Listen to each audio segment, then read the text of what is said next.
Hello friends, today we are going to see a very well-known opening trap in Sicilian opening, and there is a story behind this game.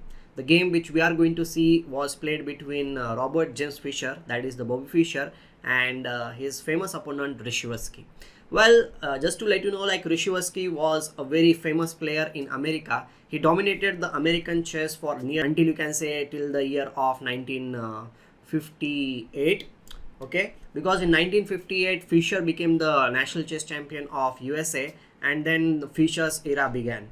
But before that, Rishivsky was a very famous and a very well-known player.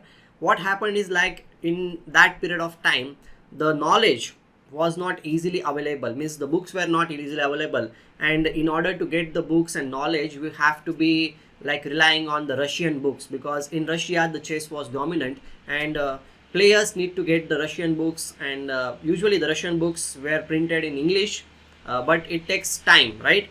But for the young Fischer, it was not the case. Fischer learned Russian language in order to understand the intricacies which were given in the Russian books and everything, because Russian books in their original print were available quite easily, and you don't need to wait for the translation.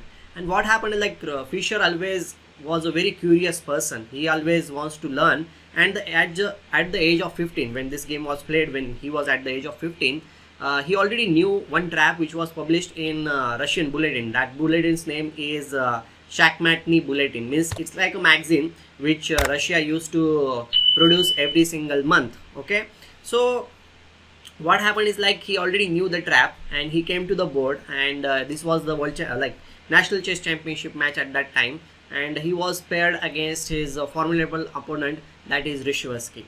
And the game, now I'm going to show you the game, so let's see what happened in the game. Okay, Fischer was white. He started with e4. His opponent Rishivsky started with c5. Everything is normal. He developed a piece. Black also developed a piece with knight to c6. Now d4, controlling the center.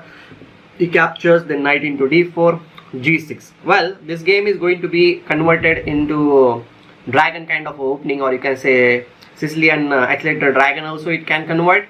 Then Fischer played knight to c3. Black played bishop g7. And now he develops a piece with bishop e3. Everything is going good and normal until now. Knight f6, fair enough.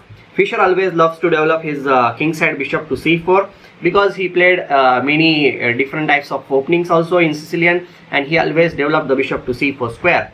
Okay, so bishop c4, black castled in this position. He converted, means he completed a development. Now white played bishop to b3. Well, Fischer always like to retain the bishop, that is the right square bishop here. Okay, so he plays bishop to b3, and now here the most common mistake, we all know this thing, is that knight a5. Well, Rishivsky played knight to a5, and this is not at all a good idea, because we all know this thing, that playing the same piece again and again in the opening is not a good idea. Well, here maybe he could have played d6, and the game would have continued in a normal way. Controlling the e5 square was a very important thing. Okay, so after knight a5, Fischer played a very nice move. He first of all played e5. The thing is that he already learned this thing from the book magazine, so that's why, guys, I would like to tell you that you need to be updated in your games. It's very, very important. Your knowledge should be updated. Nowadays updating the knowledge is very easy, because you can just simply learn the games or watch the games online very quickly, and you can implement the knowledge quite easily. Okay, but at that time in the 1950s and 60s, it was not at all easy. So knight needs to go somewhere. If he plays knight h5, obviously g4, and the knight will be trapped. The knight doesn't have any other square, d5, e4, all these squares are not there, so he goes knight e8. And now after knight to e8, Fischer had planned to play something beautiful. He plays bishop into f7 in this position. Well, here the big trouble is that if you capture with the rook, okay, black has two options: rook captures f7 and king captures f7. If rook captures on f7, then white can play another nice move, that is knight to e6. And once the knight comes on the e6 square, the point is that the queen doesn't have any good squares. Queen moves to c7 square, the knight will capture. If he moves to b6 square, the bishop will capture. And if you capture with the pawn, then obviously queen will capture the queen, and the game will be lost. Means the queen will be lost here in this position. So this is the indirect attack which was happening on the queen on d8. The queen on d1 is there, the queen on d8 is there.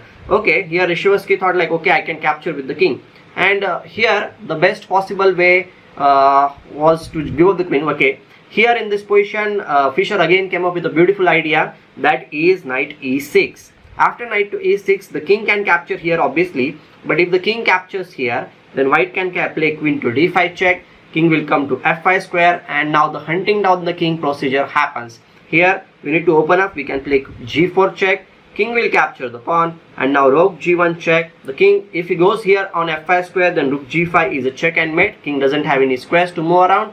And if the king goes to h5 square in this position, then white can win in several ways, but the best possible way is to play queen g2, returning back with the queen, and now this queen is going to be checkmating here, or maybe queen g4, maybe queen h3. There are several checkmates which black cannot really defend. If he plays e6, then also we can play this queen g4, because this bishop is controlling whole diagonal and it's a check and mate.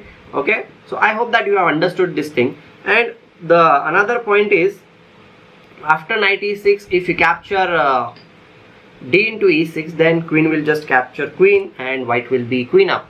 And this is what happened in the game also. Rishievsky played for more 40 moves, and then he resigned in this game because he had to play to retain his some kind of esteem there, because he was a very well known and very renowned player, because he dominated the US chess for nearly 2 decades.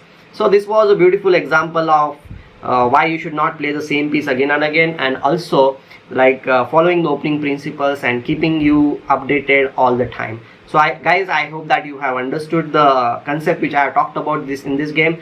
Do like this video, share this video, and subscribe to my channel if you are new here, and don't forget to click on the bell icon to get all the notifications quickly. See you then. Thank you very much.